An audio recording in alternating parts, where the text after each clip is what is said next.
வணக்கம் GG kitchen. இன்றைக்கி நம்ம சமைக்க போகிறது லெமன் ரைஸ் வித்து பாவக்காய் சிப்ஸு செய்ய போகிறோம். முதல்ல பாவக்காய் சிப்ஸுக்கு ரெடி பண்ணிக்குவோம்.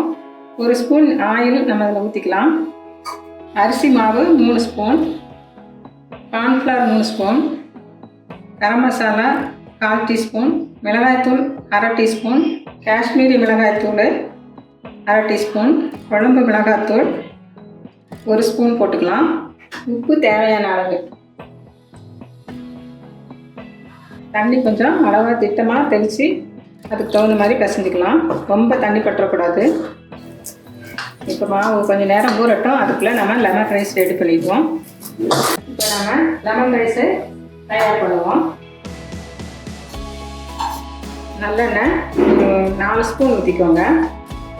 இல்லை ஃப்ரைட் ரைஸ் இது செய்கிறோம்னாக்கா கொஞ்சம் ஆயில் அதிகமாக இருந்தால் தான் நல்லாயிருக்கும். கடுகு 1 ஸ்பூனு, உளுத்தம்பருப்பு 1 ஸ்பூனு, சீரகம் 1 ஸ்பூனு, பெருங்காய பவுடர் சிறிதளவு, கருவேப்பிலை கொஞ்சம், இஞ்சி பச்சை மிளகாய் ஒரு சின்ன வரமிளகாய் இதில் வச்சுருக்குறோம். இஞ்சி பச்சை மிளகாய் தட்டிட்டு வரமிளகாய் கிள்ளி போட்டிருக்கோம். வெத்த வேர்க்கடலை சிறிதளவு,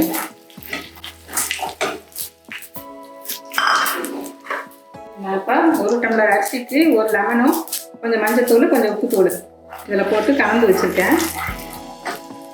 நம்ம ஸ்டவ் ஆஃப் பண்ணிடுவோம்.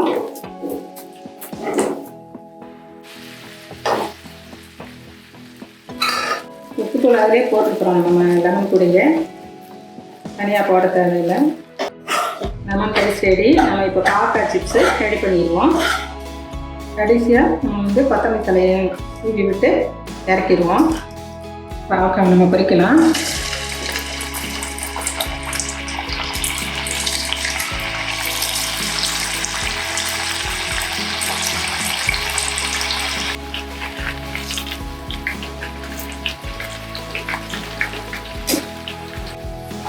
சிப்ஸ் ரெடி ஆயிடுச்சு.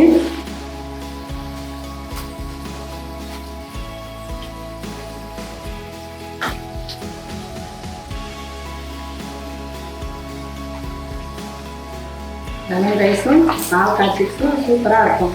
செஞ்சு சாப்பிட்டு பாருங்கள். வாங்க எல்லோரும் சாப்பிட்லாம்.